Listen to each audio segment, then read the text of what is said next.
नमस्कार, मैं हूं अनुराधा प्रसाद।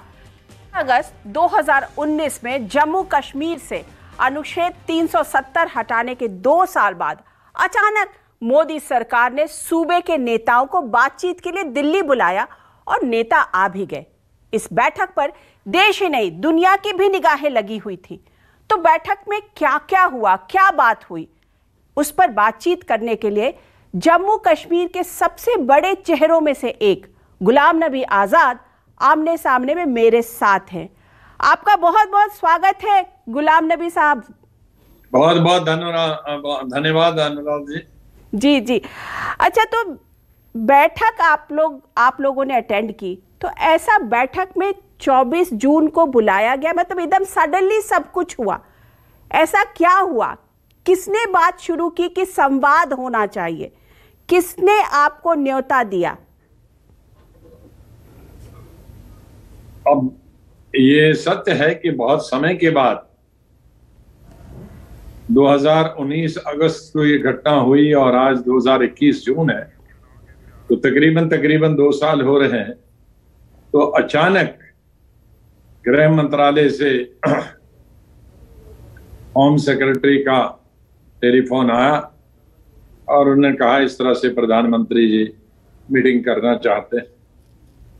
तो हमने हाँ कर दी और सभी पॉलिटिकल पार्टीज इस बात का बड़े देर से इंतजार कर रहे थे कि कोई न कोई गृह मंत्री या प्रधानमंत्री जी अगस्त 5, 2019 के बाद कोई बात तो करेंगे, लेकिन ऐसा हुआ नहीं। जो संभव हुआ अभी जून 24 को, और सभी पार्टीज ने उसमें शमूलियत की, उसमें हिस्सा लिया, जिन जिन पार्टीज को सरकार ने बुलाया था। और एक अच्छे वातावरण, मैं ये कह सकता हूं कि एक बहुत अच्छे वातावरण में बातचीत हुई। बहुत सारी आशंकाएं थी कि शायद सरकार के बीच में और विपक्षी दलों के बीच में बहुत टकराव होगा, लेकिन जब मीटिंग शुरू हुई और हमने पूछा कि भाई एजेंडा नहीं है तो हम किस एजेंडा के बात करेंगे, अगर आपने एजेंडा भेजा होता तो हम पूरी तैयारी करके आते।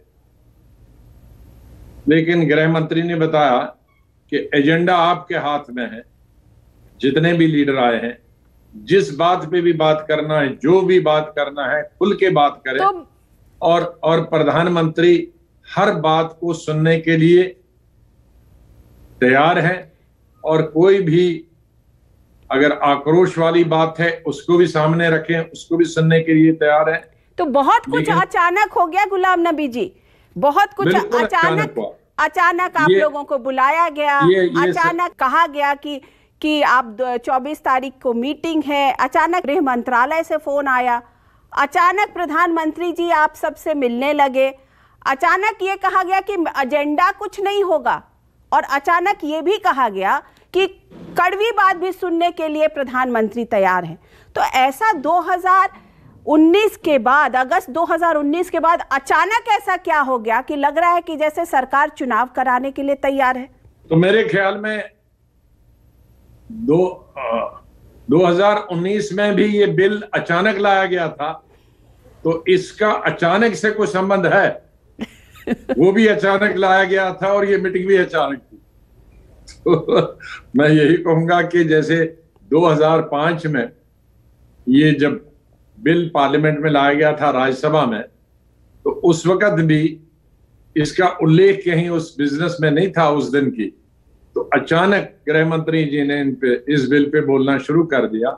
तो जिस तरह से 5 अगस्त 2019 को अचानक बिल लाया गया था, उसी तरह से 2021 24 जून को ये मीटिंग भी अचानक हुई। कुछ बदला क्या 22 महीनों में जम्मू कश्मीर की जमीन पर? ऐसा क्या बदलाव हुआ है वहां पे? बहुत जमीन आसमान का बदलाव हुआ है, और जो बदलाव आया है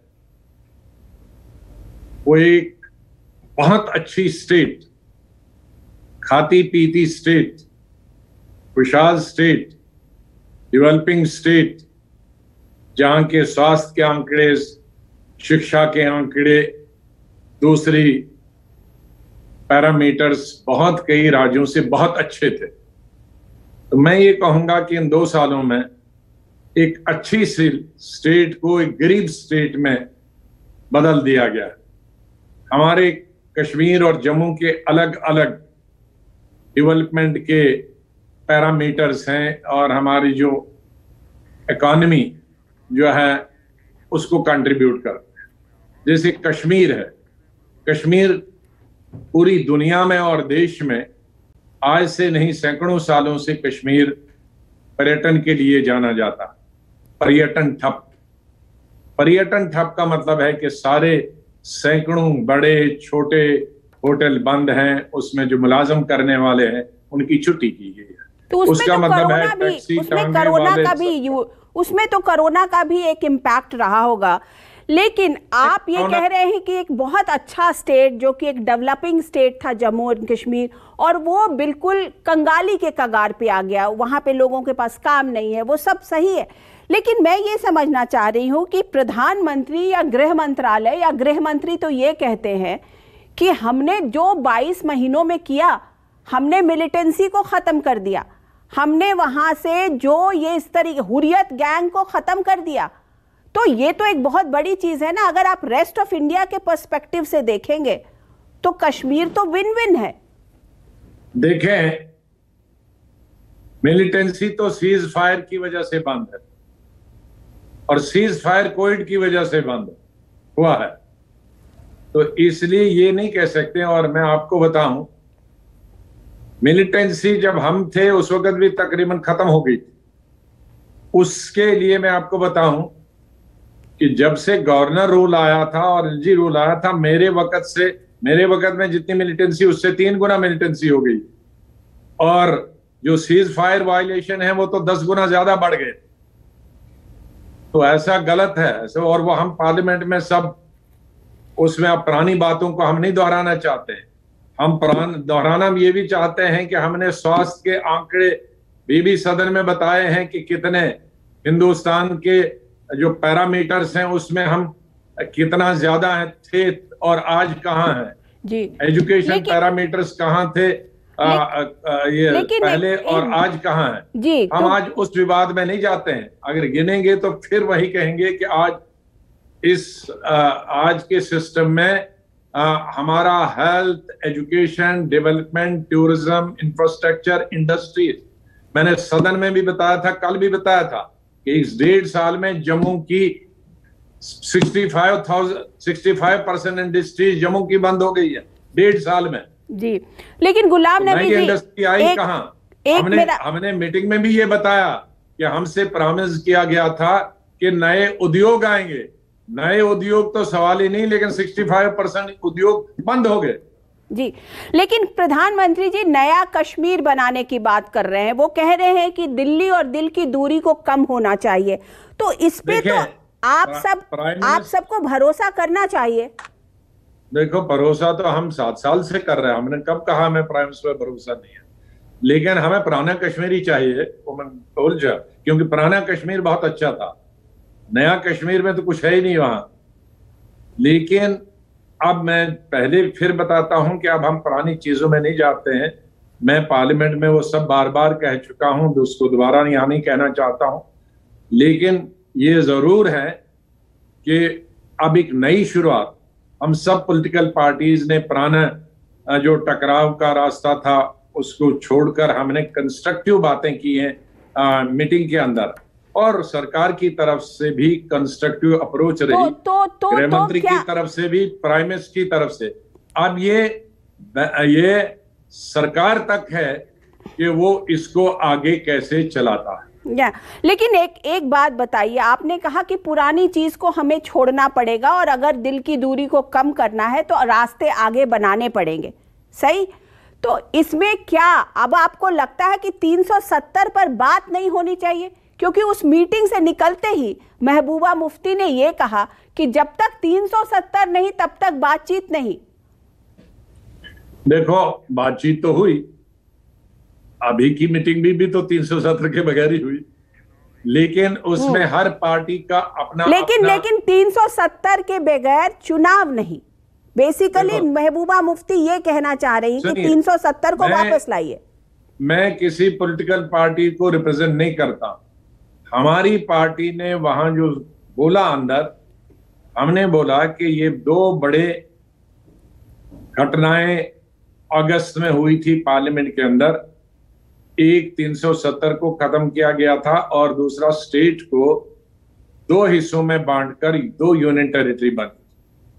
लेकिन 370 के बारे में चूंकि ये सुप्रीम कोर्ट के सामने और कानून यह है कि अगर कोई चीज विचाराधीन है सुप्रीम कोर्ट के सामने तो आप उसके बारे में पब्लिक में चर्चा नहीं कर सकते। तो इसलिए हमारी पार्टी ने यह निर्णय लिया है, क्योंकि सुप्रीम कोर्ट के सामने 370 है तो हम इस पे पब्लिक में कोई चर्चा नहीं करना चाहते। तो इसका मतलब चुनाव में 371 को आप मानेंगे? चुनाव के लिए आप 371 को मानेंगे? देखो, जो अपनी अपनी पार्टी को मैं तो रोक नहीं सकता, लेकिन जहां अंदर है अंदर मीटिंग में महबूबा जी ने ये नहीं कहा कि 370 नहीं होगा तो इलेक्शन नहीं होंगे। आप बाहर पब्लिक में जो मर्जी है कहो। हाँ, उन्होंने ये बताया कि हम सुप्रीम कोर्ट में 370 वापस लाने के लिए लड़े, तो वो तो लोकतंत्र है। सुप्रीम कोर्ट में हर पॉलिटिकल पार्टी को अपना हक है कि वो क्या दृष्टिकोण से वहां जाए और लड़े। जब सुप्रीम कोर्ट के सामने आएंगी तो उस वक्त जो भी पार्टी को लाइन लेना होगी लेंगे। लेकिन मैं अभी, चूंकि कानून यह है कि जब कोई चीज सुप्रीम कोर्ट के सामने होती है तो आप उसके बाहर चर्चा नहीं कर सकते हैं। अगर आप चर्चा करें उसमें तो वो कानूनन खिलाफ है। एक बात बताइए, आपके बड़े अच्छे रिश्ते हैं फारूक अब्दुल्ला, नेशनल कॉन्फ्रेंस के फारूक अब्दुल्ला साहब से, उमर से, तो उन लोगों का ये मानना है कि 370 तो अब कॉन्स्टिट्यूशनली खत्म हो चुका है कानून, तो उसके बारे में हम क्यों बार बार बात कर रहे हैं? आप उनकी इस बात से सहमत हैं कि अब जो बीत गई सो बात गई, अब आगे की बात करें ना, 371 की बात करें? देखो, हमारी पार्टी की यही लाइन है कि कुछ लोग 370 के फेवर में है, कुछ लोग 370 के खिलाफ है। इसीलिए ये कोर्ट में चला गया है। अब ये उन तमाम पार्टीज पर निर्भर है जो इसको चाहते हैं वो अपना वकील खड़ा करेंगे, जो नहीं चाहते अपना वकील खड़ा करें। तो ये तो सुप्रीम कोर्ट जी, लेकिन जैसे मंदिर का विषय था, कई सालों से पढ़ रहा था, लेकिन सरकार ने और तमाम विपक्षी पार्टियों ने यह निर्णय लिया कि जो सुप्रीम कोर्ट का फैसला होगा वही अंतिम फैसला होगा। तो कांग्रेस ये मान ले कि जो सुप्रीम कोर्ट का फैसला होगा कांग्रेस जब ये सुप्रीम कोर्ट के सामने आएगा उस वक्त सब पार्टीज को निर्णय लेना है। लेकिन गुलाम नबी जी आपकी पार्टी के पूर्व गृह मंत्री रहे हुए पी चिदम्बरम जी, याद आपके सीनियर लीडर्स हैं, कोलीग्स हैं, दिग्विजय सिंह, उन सब का यही बयान आता रहा है कि 370 के बिना कोई बातचीत, कोई चुनाव नहीं हो सकता है। तो इसका मतलब मैं ये मानूं कि आप उनकी बात से असहमत हैं? देखिए, मैंने जो बात बताई ये पार्टी की लाइन है, क्योंकि हम पार्टी को वहां रिप्रेजेंट करते थे। मैं अपने व्यक्तिगत तौर पर वहां नहीं गया था। जो पार्टी है और पार्टी की जो पॉलिसी है, इंडिविजुअल कैपेसिटी में मैं कुछ भी कह सकता हूं, मेरे कुलीग कुछ भी कह सकते हैं, सक्षम है, बहुत सीनियर, बहुत आदर करता हूं मैं। लेकिन पार्टी ने ये निर्णय लिया है और जो कानून भी है कि जो सुप्रीम कोर्ट के सामने चीज है, हमें जो भी कुछ कहना होगा सुप्रीम कोर्ट में कहेंगे, लेकिन पब्लिक में हम उस पर कोई चर्चा नहीं करेंगे। तो अगली बैठक के लिए कोई एजेंडा, कोई चीज, कोई बातचीत प्रधानमंत्री या गृह मंत्री जी की तरफ से हुई कि अब अगली बैठक कब होगी, दिल की दूरियां और कैसे कम की जाएंगी? देखिए, मुझे पूरी आशा है, पूरी उम्मीद है कि आगे बहुत सारी हमारी प्रॉब्लम्स है। कुछ पुरानी प्रॉब्लम्स हैं, कुछ ये स्टेट के डिवीजन के बाद प्रॉब्लम होगी, और आज ब्यूरोक्रेसी है वो सरकार चला रहे हैं। और प्राइम मिनिस्टर ने भी हम सहमत थे हमसे कि भाई पॉलिटिकल लीडरों का एक अलग रास्ता होता है, ब्यूरोक्रेसी का एक अलग रास्ता है। गवर्नर के खिलाफ किसी ने नहीं बताया क्योंकि पॉलिटिकल आदमी है, लेकिन ब्यूरोक्रेसी का काम एक अलग है, उनको कभी पॉलिटिक्स नहीं सिखाया जाता। तो हम ये कहते हैं कि लोकतंत्र बहाल करना है और लोगों को सुनवाई अगर देनी, उनको सड़क चाहिए, उनको बिजली चाहिए, उनको पानी चाहिए, तो वो इलेक्टेड रिप्रेजेंटेटिव। और इधर से माननीय प्राइम मिनिस्टर और गृह मंत्री पिछले 2-4 सालों से ये कह रहे थे और हम पर आरोप लगा रहे थे, कांग्रेस और नेशनल कॉन्फ्रेंस और पीडीपी पर, कि आपने बीडीसी के इलेक्शन नहीं कराए, इतने साल डीडीसी के इलेक्शन नहीं कराए, लोकतंत्र को जाने नहीं दिया। तो हमने उसकी सराहना की कि हाँ, इस सरकार ने बीडीसी डीडीसी इलेक्शन कराए, लेकिन हम सरकार को यह भी बताएं कि बीडीसी और डीडीसी से सबसे बड़ी जो लोकतंत्र सिस्टम है वो तो एमएलए है, वो विधानसभा है। तो ऐसे कैसा है कि बीडीसी बन गई, डीडीसी बन गई और विधानसभा नहीं? तो इसलिए लोकतंत्र के लिए विधानसभा सबसे जरूरी है। तो पहले हमें स्टेटहुड देना चाहिए। अगर कोई ऐसा सिनेरियो, स्टेटहुड के बाद विधानसभा के इलेक्शन होने। जी गुलाम नबी जी, अगर कोई एक ऐसा सिनेरियो बनता है जिसमें कि ये होता है कि एक नेशनल गवर्नमेंट फॉर्म की जाए पॉलिटिकल पार्टीज की, कोई नेशनल गवर्नमेंट आपने देखी है हिंदुस्तान में कभी बनते? कुछ भी हो सकता है, बहुत कुछ अचानक चीजें होती रहती हैं। अगर ऐसा कुछ तो हो गया, कुछ तो हो गया अगस्त में 2 साल पहले। आपको गुलाम नबी जी उस प्रदेश का, जम्मू और कश्मीर का सबसे बेहतरीन मुख्यमंत्री माना गया है अब तक का। आपके बारे में ये कहा जाता रहा है कि आपने एडमिनिस्ट्रेशन बहुत अच्छा दिया, डेवलपमेंट किया, टूरिज्म बढ़ा और घाटी के एकमात्र ऐसे नेता हैं जिनकी पहुंच और पकड़ जम्मू में भी है और घाटी वैली में भी है, कश्मीर में भी है। तो क्या मैं ये मानूं कि गुलाम नबी आजाद आगे के मुख्यमंत्री के चेहरे हैं, अगर कोई कॉम्बिनेशन इस तरीके का? नहीं, देखें, ये किसी ने कल भी एक सर्कुलेट किया है वीडियो कैसा, और वो किसी आदमी ने बनाया है वीडियो, क्योंकि वो जैसे बात करता है दूसरे आदमी से, लेकिन दूसरे आदमी की तो आवाज ही नहीं आती है। उसने ये सब कहानियां डाली हैं, गुलाम नबी आजाद बनेंगे, सब पार्टियां खत्म होगी। ये सब किसी की शरारत है, मैं आपकी नहीं बताता हूं। सर्कुलेट कल सुबह से हो रहा है, परसों से। मेरे सभी कुलीग्स वहां सक्षम रहे हैं। अपने अपने वक्त में सभी मुख्यमंत्रियों ने आतंकवाद का मुकाबला किया है, आतंकवाद के थ्रेट से मुश्किल से बचे हैं। जम्मू कश्मीर की चीफ मिनिस्टर या लीडर बनना 1990 के बाद, पिछले 30-31 साल के बाद आसान नहीं है। आप अगर एक फंक्शन में जाते हैं तो वापस आएंगे कि नहीं, क्योंकि यहाँ तो या तो आपके पब्लिक मीटिंग में बम ब्लास्ट होगा या हेलीकॉप्टर के नीचे ब्लास्ट होगा, ये तमाम चीजें जाके, तो इन जान जोखों में डालकर वहां के मुख्यमंत्रियों ने काम किया है, अपने अपने तरीके से काम किया है। मैं उसकी सराहना करता हूं। इस वक्त मैं नहीं समझता कि कोई भी सीनियर लीडर, चाहे वो गुलाम नबी हो, फारूक अब्दुल्ला साहब हो, महबूबा मुफ्ती हो या उमर अब्दुल्ला साहब हो, या कोई दूसरा पॉलिटिकल पार्टी जो का लीडर जो एम्बिशन रखता हो चीफ मिनिस्टर बनने का, वो शायद इस लिए नहीं लड़ रहा है कि मैं चीफ मिनिस्टर बनूं। वो इस वक्त असेंबली चाहते हैं, लेजिस्लेचर चाहते हैं, तो एमएलए चाहें किसी भी पार्टी के, ताकि लोगों का काम हो। तो एक बात बताइए, डीलिमिटेशन का प्रोसेस चल रहा है जम्मू और कश्मीर में, और कहा यह भी जा रहा है कि डीलिमिटेशन के प्रोसेस में जम्मू के रीजन की सीट्स और बढ़ाई जाएंगी और दोनों को पैरिटी किया जाएगा, जम्मू को भी और वैली को भी। तो इसमें आपको लगता है क्या कि ये एक बड़ा मुद्दा बनेगा, या ये ऐसे ही एक ब्यूरोक्रेटिक प्रोसेस होके निकल जाएगा? देखें, हम लोगों की इच्छा थी, सब पॉलिटिकल पार्टीज की, कि डीलिमिटेशन नहीं होनी चाहिए, इलेक्शन होना चाहिए, सीधे स्टेट बहाल होनी चाहिए और उसके बाद इलेक्शन होने चाहिए। और उसका कारण था हमारी मांग का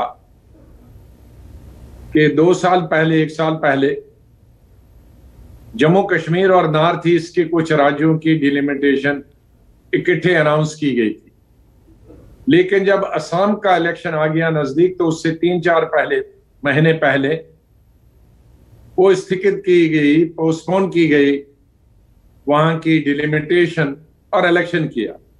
तो हम लोगों की मांग थी और उमर साहब ने ये उठाया भी, लेकिन मांग कोई बोल पाया कोई नहीं बोल पाया, हम सब की मांग थी, लेकिन उमर साहब ने बोल ही दिया और उसको हमने सपोर्ट किया। असम की तरह यहां भी उसको डेफर करो, असेंबली इलेक्शन और स्टेटहुड के बाद दे दो। लेकिन उसमें गृह मंत्री जी ने एक बात बताई जो कि एक पॉइंट है जिसको हम काउंटर नहीं कर पाए, वो अच्छा मुद्दा उन्होंने गृह मंत्री ने बताया। उन्होंने कहा कि देखो असम के अंदर तो जितनी एमएलए की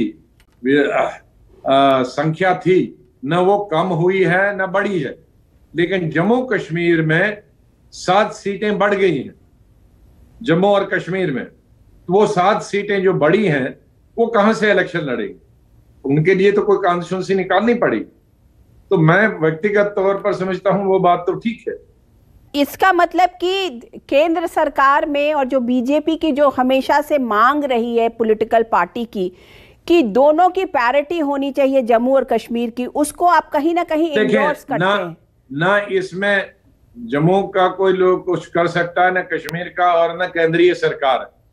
ये इलेक्शन कमीशन ने ये जो डिलिमिटेशन कमेटी बनी है, ये डिलिमिटेशन कमेटी में ये उसको देखना है कि जहां जरूरत होगी नीड बेस्ड होनी चाहिए। वो कश्मीर में भी है, जम्मू भी है जी। और मैं चाहूंगा, मुझे पूरा विश्वास है कि वो बैलेंस मेंटेन करेंगे। इलेक्शन कमीशन को एक नया विवाद नहीं खड़ा करेंगे। जब इलेक्शन कमीशन इसमें जाएगा इन 7 सीटों को बांटने के लिए, तो इस तरह से बांटे कि जम्मू वाले भी खुश हों, कश्मीर वाले भी खुश हों और सब समुदायों को रिप्रेजेंटेशन भी मिले और सब समुदाय खुश भी हों। हमारे अलग अलग समुदाय हैं, हमारे मुस्लिम और हिंदूज में वहाँ शेड्यूल कास्ट भी आते हैं, शेड्यूल ट्राइब भी आते हैं, बैकवर्ड भी आते हैं। इन सबको कॉन्फिडेंस में लें और लीडरों को दोबारा काम, इससे पहले कि वो कोई बड़ा निर्णय और लें, इस तरह की जो मीटिंग उन्होंने बुलाई, इस तरह की मीटिंगें बीच बीच में हर 2-3 महीने के बाद होनी चाहिए। तो बहुत सारी कंफ्यूजन दूर होगा और प्राइम मिनिस्टर और गृह मंत्री और दूसरे जो मंत्री हैं उनको भी फर्स्ट हैंड जो आइडिया होगा वो लीडरों से मिलके ही होगा। जी जी। अच्छा, एक बात बताइए कि पिछले 7 सालों में कश्मीरी पंडितों का जो मसला है वो बहुत सालों से चल रहा है, पिछले 30 साल से चल रहा है और पिछले 7 सालों में बड़ा एक्सपेक्टेशंस था। इनफैक्ट अभी भी जो 24 तारीख की मीटिंग थी उसमें भी कश्मीरी पंडितों को ये एक्सपेक्टेशन था उनका कि उनको भी उसमें शामिल किया जाएगा, उनके विस्थापना के मुद्दे की भी बात होगी, लेकिन ऐसा कुछ हुआ नहीं। अब क्या कांग्रेस के लिए ये बड़ा मुद्दा होता है, रहता है या नहीं, कि ये सब बातें अब छूट गई और सबको नए सिरे से देखना और समझने की जरूरत है? नया जो कश्मीर बनाने की प्रधानमंत्री बात कर रहे हैं उसी पे हमें आगे चलना चाहिए।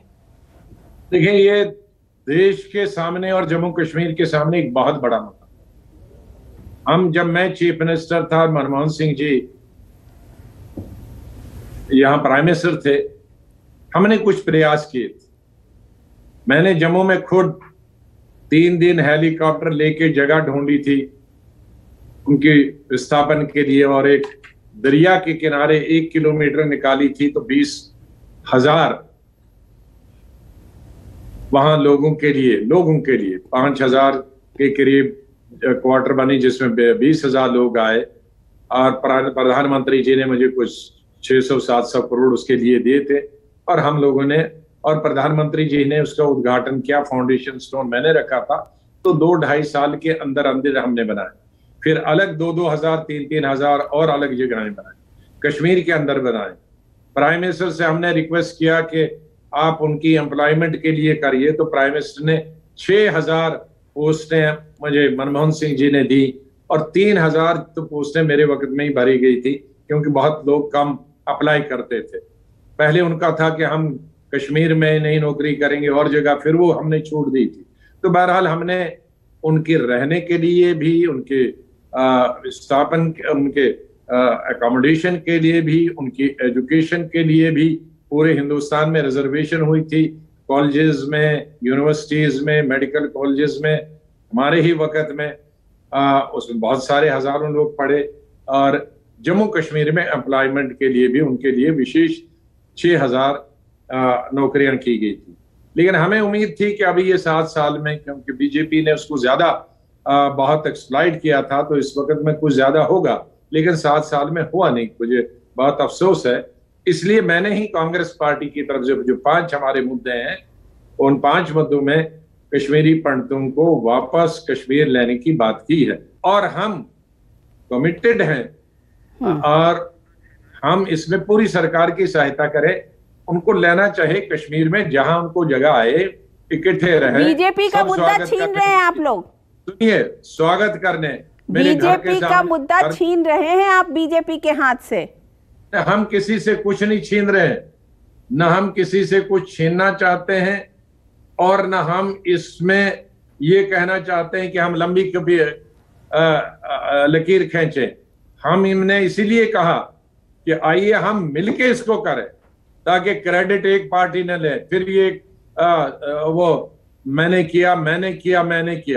इसलिए हमने बड़े सिलेक्ट करके वक्त के कि हमारे सभी पॉलिटिकल पार्टीज की ये नैतिक जिम्मेदारी, हम अपने भाइयों को जो हजारों सालों से, सैकड़ों सालों से इकट्ठे आते रहे हैं, जिन टीचरों ने हमको पढ़ाया जी, जिन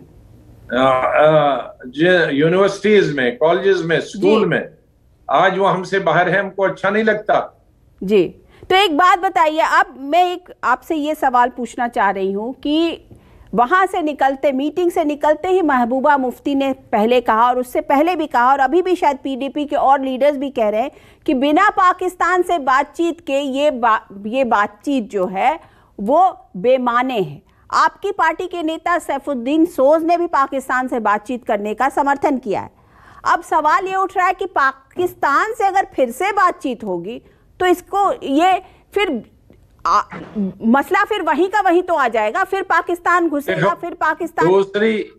दूसरी पार्टी ने क्या कहा, क्या नहीं कहा, उसमें मैं कोई टिप्पणी नहीं करना चाहता। मुझे नहीं लगता है कि इस वक्त हम इस बात को, इस इशू को दोबारा उठाएं। इस वक्त हमें, क्योंकि कई चीजें हैं, इस वक्त हमारे इंटरनल प्रॉब्लम्स, इस वक्त हमें स्टेटहुड की प्रॉब्लम है, इस वक्त हमें इलेक्शंस की प्रॉब्लम है, इस वक्त हमें कश्मीरी पंडितों को स्थापित करने की प्रॉब्लम है, इस वक्त हमारी लैंड, जो जमीन और जो एम्प्लॉयमेंट है उसकी जरूरत है। हम तो पहले हमें अपनी चीज इंटरनल, देश के अंदर, जम्मू कश्मीर हिंदुस्तान का हिस्सा है, जो अंदर हमारी सेटल होनी है चीजें, हम पहले उनकी बात करें, बाद में बात की बाहर जी की बात। जी जी, तो गुलाम नबी जी, हर चीज का एक समय होता। जी जी, बड़ी हवा है कि गुलाम नबी जी की पर्सनल बॉन्डिंग बहुत अच्छी है प्रधानमंत्री जी के साथ, तो ये इतनी हवा क्यों उड़ती रहती है भाई? कुछ उसमें दोस्तों की मेहरबानी रहती है, कुछ बाहर के दोस्तों की, कुछ अंदर के दोस्तों की, है? आप समझ गए। अब प्राइम मिनिस्टर और लीडर अपोजिशन और मोस्ट ऑफ द पीपल जो कहते हैं, मैं हमेशा, मेरे ख्याल में सरकार की पॉलिसियों की जितनी निंदा मैंने एज लीडर अपोजिशन की है, लेकिन फर्क इतना है कि मैं पॉलिसी की निंदा करता हूं, मैं व्यक्ति की निंदा नहीं करता। क्यों? व्यक्ति के तौर पर तो हम सब एक हैं, हमारी बरादरी है, पॉलिटिशियंस की बरादरी है, वो बीजेपी में हो, कांग्रेस में हो, लेफ्ट हो, राइट हो, लेकिन मैं व्यक्तिगत अटैक कभी नहीं करता। लेकिन अगर देखेंगे पार्लियामेंट का 7 सालों का रिकॉर्ड, अगर आप आज ही गूगल पे करिए, यूट्यूब पे करिए गुलाम नबी आजाद इन पार्लियामेंट, तो आप देखेंगे 7 साल में तकरीबन 150-200 स्पीचेस होंगी, जो हर पॉलिसी जो गलत थी, गलत पॉलिसी, अच्छी पॉलिसी तो थी, तो उसकी सराहना की, लेकिन जो गलत पॉलिसी थी उसकी निंदा की। लेकिन ये कुछ कॉन्स्टिट्यूशनल पोजीशंस होती, जी, प्राइम मिनिस्टर कॉन्स्टिट्यूशनल पोजीशन है, राष्ट्रपति उपराष्ट्रपति कॉन्स्टिट्यूशनल पोजीशन है, लीडर अपोजिशन कॉन्स्टिट्यूशनल पोजीशन है। तो हम कॉन्स्टिट्यूशनल पोजीशन का, उस पोजीशन का अगर आदर नहीं करेंगे तो उसका मतलब है हम कॉन्स्टिट्यूशन को मानते नहीं। हमारी उतनी ही अच्छी इक्वेशन सीपीएम के लीडरों से है, उससे अच्छी सीपीआई के लीडरों से है, उतनी बीएसपी के लीडरों से है, समाजवादी के लीडरों से है, डीएमके के लीडरों से है। एआईडीएमके हमारे साथ नहीं, डीएमके लीडरों से भी मैं हाउस के अंदर ही गले मिलता था। एआईडीएमके वो हमारे खिलाफ है, हम उनके खिलाफ है, मैं उनके प्रचार खिलाफ था, लेकिन व्यक्ति के खिलाफ तो नहीं हूं ना। व्यक्ति तो इंसान है। जी जी, मैं एक तो जैसा मैं इंसान हूँ वैसा इंसान। जी जी। चलिए गुलाम नबी आजाद जी, हमसे बातचीत करने के लिए आपका बहुत बहुत धन्यवाद। और यही सोचते हुए, इसी आशा के साथ कि कश्मीर जो है वो एक अब नए रास्ते पर चलेगा। आपका बहुत धन्यवाद, थैंक यू सो मच। तो ये बहुत धन्यवाद, बहुत शुक्रिया। तो ये थे आमने सामने में गुलाम नबी आजाद, कांग्रेस के नेता। मैं अनुराधा प्रसाद किसी और पर्सनालिटी के साथ आपसे फिर मिलती हूँ, तब तक के लिए नमस्कार।